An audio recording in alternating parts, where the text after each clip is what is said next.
കഴിക്കാൻ എന്താ ഉള്ളത്? കഴിക്കാൻ എന്താ വേണ്ടേ? എന്താ ഉള്ളത്? എന്താ എനക്ക് വേണ്ടേ? ഇത് തരുമെന്ന് പറയാ. എന്തെങ്കിലും തരുമോ? ചോദിച്ചാലും തരും. ചോദിച്ചാലും നീ എന്ന് ചോദിക്ക്. എന്നാ പിന്നെ ആ സതുദ്ദേശത്തോടെ ചോദിക്കുന്നെങ്കിൽ ഞാനങ്ങ് തരും. എന്റെ ഉദ്ദേശം വേറെ ആണെങ്കിൽ ചിലപ്പോ ഇത് കൊണ്ടും തരും. ഒരു 2 കഷ്ണം പുട്ടെടുത്തേ. പുട്ട് 2 കഷ്ണം പുട്ട്. എടാ പാഴ്സലാണോടാ? ഇല്ല എന്റെ ഓട്ടോ ഇറക്കത്തിന് ഇടക്കുന്ന അടവയ്ക്കാൻ വേണ്ടിയാണ്. എന്താ അല്ല ഇതാകുമ്പോ കല്ലച്ചവിടെ കിടന്നുള്ളൂല്ലോ. എന്റെ പുട്ട് കൊള്ളത്തിലെന്നല്ലേ നീ ഇപ്പൊ പറഞ്ഞേ? ഇനി മേലെ നീ ആരോട് പറയരുത് സർലയുടെ പുട്ട് കല്ലിച്ച പുട്ടാന്ന്. നല്ല പുട്ട് തന്നെ. എന്നാ പിന്നെ സർലേ ഒരു ചായ ഇട. ചായയോ?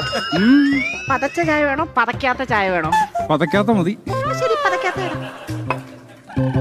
എന്താ പേരിനെ കൊല്ലണോ? നിനക്ക് പതക്കാത്ത മതി എന്ന് പറഞ്ഞില്ലേ? പതപ്പിച്ചെടുത്തോ.